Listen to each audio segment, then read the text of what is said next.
Lillee Jean Talks Live. Watch best moments upcoming now. The last series of films, I've been playing all different ones. You know, I played a pastor, a local pastor, and then a polygamist. And then one gang called the Purple Gang, all true. It was they a were Jewish. bad. They were bad. I saw a recent documentary on them. Oh my God. Oh, did you? You Yes. did? Oh, wow. They killed somebody in a car. Like literally. Yeah, I mean, they were vicious gang. And I play the head of the Jewish mob of the Purple Gang. No. Yeah. Oh my God. So it's a people are going to be surprised. You know, it was pretty intense. I love playing all different roles. Then I did the Western called Far Haven. Did you get a memento from the set? Like a hat or anything? Oh my gosh, I should have. Wait, did I get something? Did Oh you? God. Did you not? I mean, this sounds like a cool film you were in. Yeah, it really was. On. And they gave me a great hat. I know. I saw the poster. I saw the poster. It looks really sharp. There might be a moment or two where somebody sees some sense of a human, humanity that's not, psychopathic and out of his mind. You know, a little more flamboyance in some of those characters. Yeah. Hello, everyone. Welcome back to Lillee Jean Talks Live. I am here with David White. Hi, David. Oh, hi, how are you? How are you in Toronto? I'm doing very well. Or my artistic ability to show the world. And when it was interesting enough. When I was very young, I was very shy. I was so shy. Yeah, oh yeah, 16 years old. Then all of a sudden, things started to wow, you know what? David's here. Yeah. Well, the interesting thing is, one of my current general contractors said to me, David, what makes a great designer is when you can get behind the tools. And I love measuring, I love math, I love problem solving as well too. Even since I was a kid, right?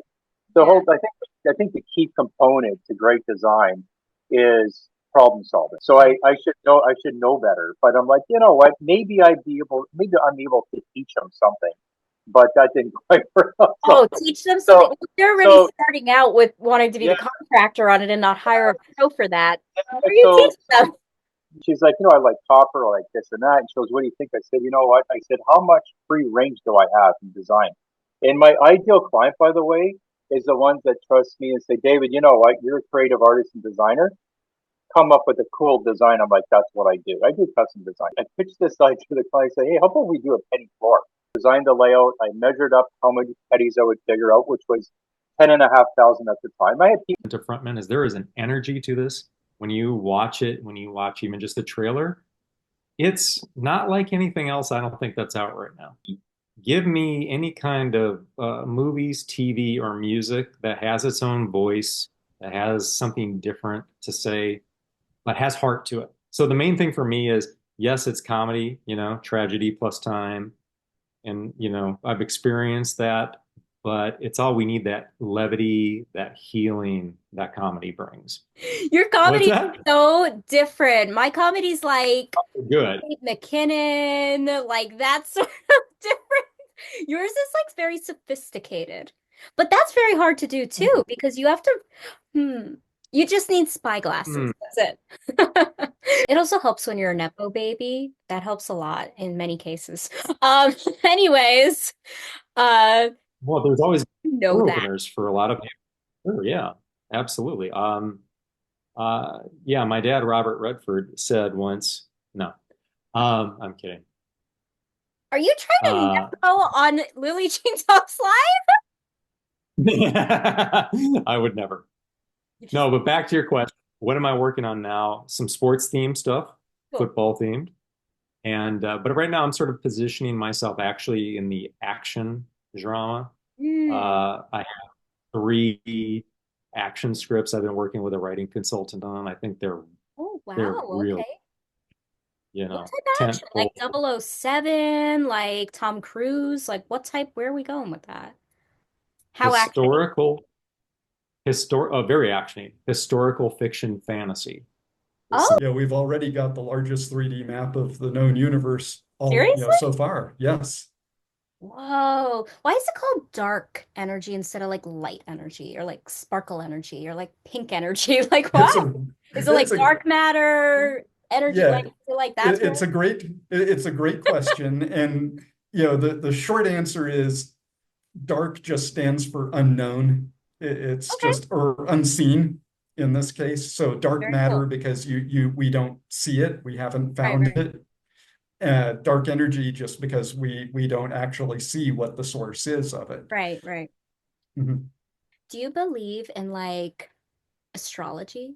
Or is it like fallacy? You hate it. Hate everybody who like thinks about like the zodiac and all that, or is it like, Well, I come at astrology with almost a historical sense because it's some of the great astronomers like Kepler actually made their living as astrologers for as court astrologers for people. So, I don't think there's I don't tend to think there's anything to astrology, but I find it fun and I think you'd win in any drum off? Oh, thanks. Well, I wish. It's if I'm doing stuff that's creative, I'm happy. If I'm not doing anything creative, I'm in a bad mood. So it was like it was happy, and he was apologizing. Oh, I'm so sorry that you came all the way to Canada and You're we're like, no, having you I in the love studio. I'm it. like, dude, I'm built for this shit. But I've got Eddie Van Halen playing guitar solos in my head 24 hours a day, and it won't That's your stop. yoga. That's your yoga, the drums. That's it. And sparkles and everything. That's how you know it's me. Everything's pink, glowing, glittery. Mhm. Literally. Yep. Okay, all you had to say was yep. Well, there was a delay for a second. Oh my God, it's delayed. I didn't know. It was a small one. It just kind of stopped and like you kind of skipped for a second. Glitter. Well, sure. It's like a $40+ million film that we're putting together right now. Oh, that's Working it. with 40 million. So yeah, it's a big one. We're actually working with established producers on this project too, who've done big genre. For example, in a forest environment, it's got to take all the textures and the feel of the forest and have that combined with the creature design. Right, right. Yeah, you don't have a bright red like bug-looking creature popping up that you'd never find in a forest. So like you kind of want to have everything kind of like tying into what this creature looks like and make sure it fits in the environment that it's going to be. Then I'll go back and I'll think of these camera angles, camera shots, the visual aesthetic of how everything works, and then I'll incorporate that into what I'm drawing. So are you going to be putting on a kilt or something? I should hope so. It'd be lovely, wouldn't it? And I can talk like that all the time. Oh, yeah, I didn't know you could do impressions and voices. Kinda, yeah. As if I'm being a jerk when I was growing up. I never. Can you do voiceover? You? Charlie's in the same one, and he His wife, retains right? his His wife Scottish. too. He retains his Scottish accent. His wife's in them, but not that one.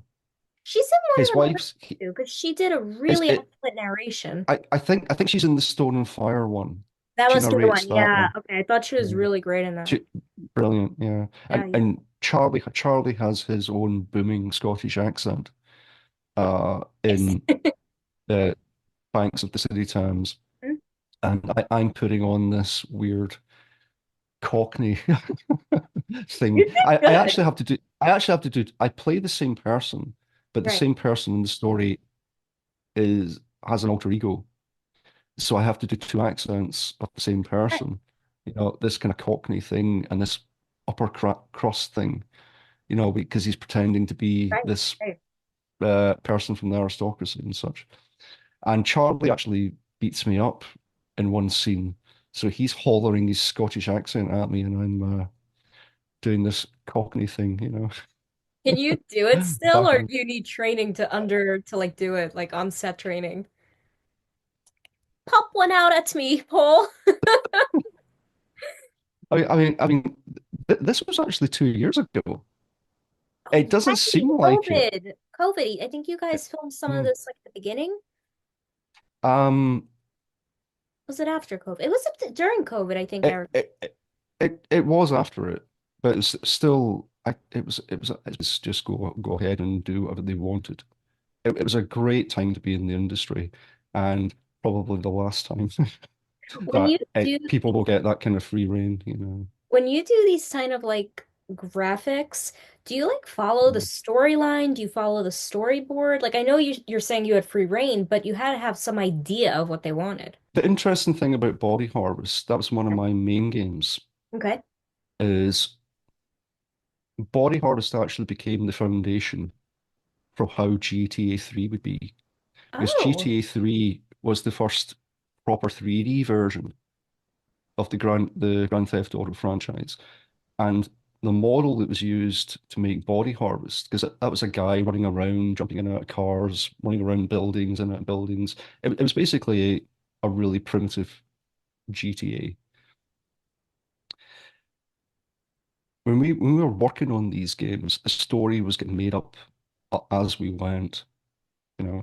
Sure. And Oh my that's what I God. mean. And it was the same with all the games. The stories were happening as it went. Like for example, GTA started to be made before they even knew there was a crime element going to be.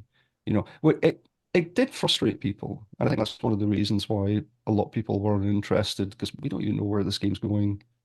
Mm. But it was quite good fun, things being made up as it went. That's what I was saying, chaos, absolutely chaos. It wouldn't happen today. Things are a lot more organized, Yeah. but a lot of great ideas came out of the chaos.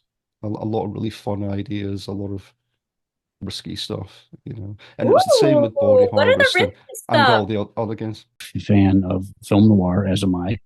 And so it kind of puts the film noir style of yesterday with Mhm. today's look for cinema. You Oh, know, it's very more of a neo cool. noir style, but it's really cool. And we've also got back into the boxing world with that.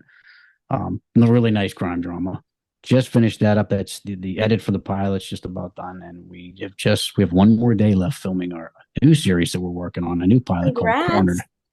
Thank you. That's like more of an action series as well, but to federal cast, equipment, location, Yeah. cameras, and all that stuff. And you can then extrapolate that, and put it into a budget. And the budget is realistic. So if any investor looks and says, "What's this for?"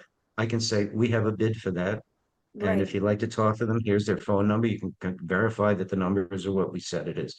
Right. So in 50 years of filmmaking, when I've had control of a budget, unless the client asks for something, I've never once gone over budget, because it's that detailed of a budget. I mean, I get it down to ashtrays on the set, everything. How does your brain work, Jon? I mean, you're like, Catch up on Lillee Jean Talks live episodes on lilleejean.com, Apple Podcasts, Spotify, and basically anywhere you listen, watch, or see podcasts, or in my case, a celebrity talk show.